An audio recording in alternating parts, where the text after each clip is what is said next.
নমস্কাৰ সকলোকে study driven Assam চেনেলটোলৈ পুনৰবাৰ আপোনালোকক স্বাগতম জনাইছোঁ।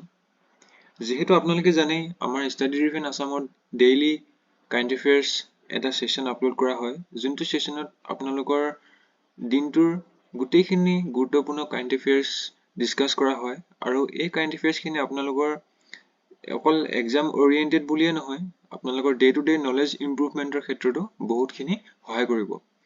মই আশা ৰাখিছোঁ যে আপোনালোকে এই সেশনটো নিশ্চয় ফলো কৰি আহিছে। আজি হৈছে 6 মাৰ্চ আৰু আজি আমি 6 মাৰ্চৰ কাৰেণ্ট এফেয়াৰ্ছখিনি এইটো ভিডিঅ'ত ডিছকাছ কৰিম। ঠিক আছে, পলম নকৰি আমি আজি ষ্টাৰ্ট কৰোঁ আহক।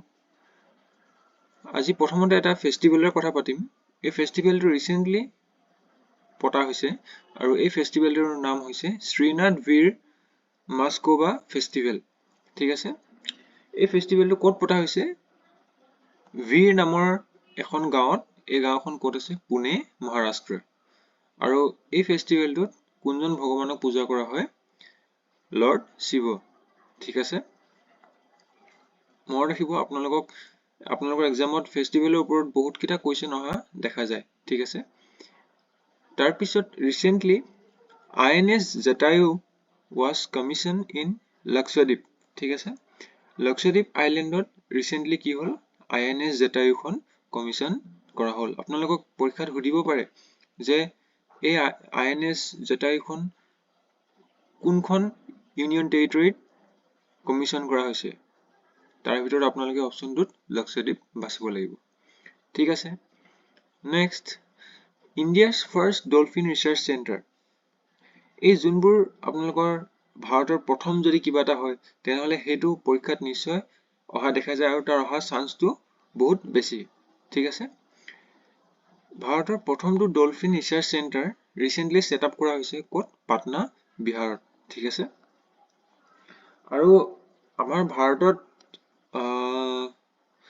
যোনবিধ ডলফিন পোৱা যায় সেই ডলফিনৰ নাম হৈছে গংগেটিক ডলফিন।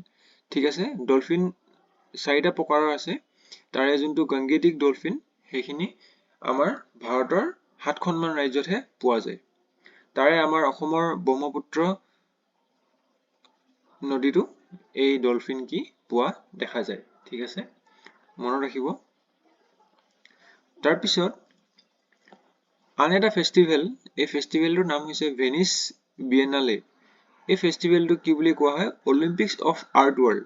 ঠিক আছে, মানে যিসকলে ছবি আঁকে, যিসকল আৰ্টিষ্টে ছবি আঁকে বা পেইণ্টিং কৰে সেইসকলৰ কাৰণে এই ফেষ্টিভেলটো কি?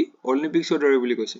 আৰু এই ফেষ্টিভেলটো এই বছৰৰ এপ্ৰিলৰ 20 তাৰিখে পতা হ'ব। ঠিক আছে, আৰু এই ফেষ্টিভেলটো আৰম্ভ হৈছিল 1895। খুবেই গুৰুত্বপূৰ্ণ। তাৰপিছত ভাৰতৰ প্ৰথমটো আণ্ডাৰ ৱাটাৰ মেট্ৰ' ইনগ্ৰেশ্যন কৰা হ'ল ইন কলকাতা। ঠিক আছে, কোনে ইনগ্ৰেশ্যন কৰিলে? আমাৰ দেশৰ প্ৰধানমন্ত্ৰী ডক্টৰ নৰেন্দ্ৰ মোদীয়ে। ঠিক আছে, আৰু এই আণ্ডাৰ ৱাটাৰ মেট্ৰ'ৰ ছেকশ্যনটো হৈছে হাওৰা মেদান আৰু এছপ্লেনেড। ঠিক আছে, আৰু ইয়াৰ লেংথটো হৈছে 4.8 কিলোমিটাৰ আৰু আণ্ডাৰ ৱাটাৰ বুলি কৈছে যিহেতু, চ' হুগলী নদীৰ মাজেদি এই আণ্ডাৰ ৱাটাৰ মেট্ৰ'টো বনোৱা হৈছে। আপোনালোকক সুধিব পাৰে, খুবেই ইম্পৰ্টেণ্ট হয়। ঠিক আছে, মনত ৰাখিব। আৰু আজি কাৰেণ্ট এফেয়াৰ্ছটোত এইখিনিয়ে আছিলে, আৰু আপোনালোকে যদি আমাৰ বাকীখিনি চিৰিজ চোৱা নাই তেনেহ'লে প্লেলিষ্টত গৈ নিশ্চয় এবাৰ চেক কৰিব। আমি ৰিচেণ্টলি আপোনালোকৰ সুবিধাৰ্থে আহিবলগীয়া ADRE2 পৰীক্ষাৰ কাৰণে এটা কমপ্লিট MCQ প্ৰেক্টিচ ছেট এটা ষ্টাৰ্ট কৰিছোঁ অলৰেডি। মই আশা ৰাখিছোঁ যে আপোনালোকে সেই ভিডিঅ'টো নিশ্চয় চাব বুলি, আৰু আজিৰ ভিডিঅ'টো যদি ভাল পালে তেনেহ'লে নিশ্চয় ফ্ৰেণ্ড চাৰ্কুলৰ মাজত শ্বেয়াৰ কৰিব। আৰু সেয়াই আছিল।